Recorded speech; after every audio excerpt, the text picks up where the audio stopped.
চির ঘুমের দেশে অভিনেতা মনোজ কুমার শুক্রবার হাসপাতালে চিকিৎসাধীন অবস্থায় তিনি প্রয়াত হন। দাদা সাহেব পুরস্কার প্রাপ্ত বর্ষিয়ান অভিনেতার মৃত্যুতে রাষ্ট্রপতি, প্রধানমন্ত্রী সহ বিশিষ্টজনেদের শোক প্রকাশ। বলিউডে নক্ষত্র পতন। প্রয়াত বর্ষিয়ান অভিনেতা মনোজ কুমার মৃত্যুকালে তার বয়স হয়েছিল 87 বছর। শুক্রবার ভোর 3:30 নাগাদ মুম্বাইয়ের এক হাসপাতালে শেষ নিঃশ্বাস ত্যাগ করেন তিনি। তার মৃত্যুতে শোকস্তব্ধ অনুরাগীরা।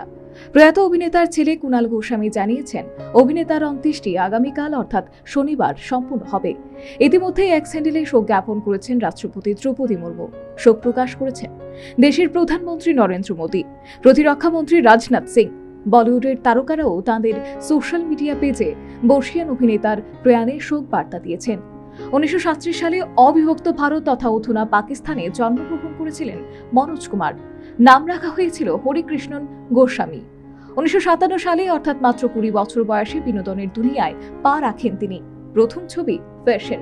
1961 সালে কাঁচ কি গুড়িয়া ছবি করে সারা ফেলে দেন তিনি। এরপর একের পর এক সিনেমা হিট। 1965 সালে তার গুমনাম সিনেমাটি আয় করেছিল 2.6 কোটি টাকা। এরপর উপকার, পূরব और পশ্চিম, ক্রান্তির মতো ছবি করেছেন তিনি। ক্রান্তি ছবিটির পর থেকেই তার নাম হয়ে যায় ভারত কুমার। শুধু অভিনয় নয়, পরিচালনাও করেছেন তিনি।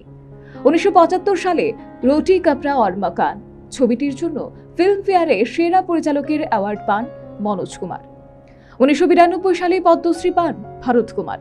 1999 সালে পেয়েছেন জীবন কৃতি সম্মান। 2015 সালে দাদা সাহেব ফালকে পান তিনি। 1965 সালে শহীদ ছবির চিত্রনাট্যকার হিসেবে প্রথম জাতীয় পুরস্কার পান মনোজ কুমার।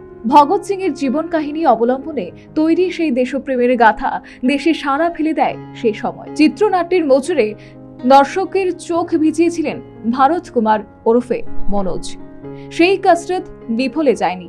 সেবারই জাতীয় সম্মানে ভূষিত হন অভিনেতা, পরিচালক তথা চিত্রনাট্যকার। আর সেই পুরস্কার স্বরূপ প্রাপ্ত পুরো টাকাটাই ভগৎ সিং এর পরিবারের হাতে তুলে দিয়েছিলেন Manoj Kumar. Bureau report, news vanguard.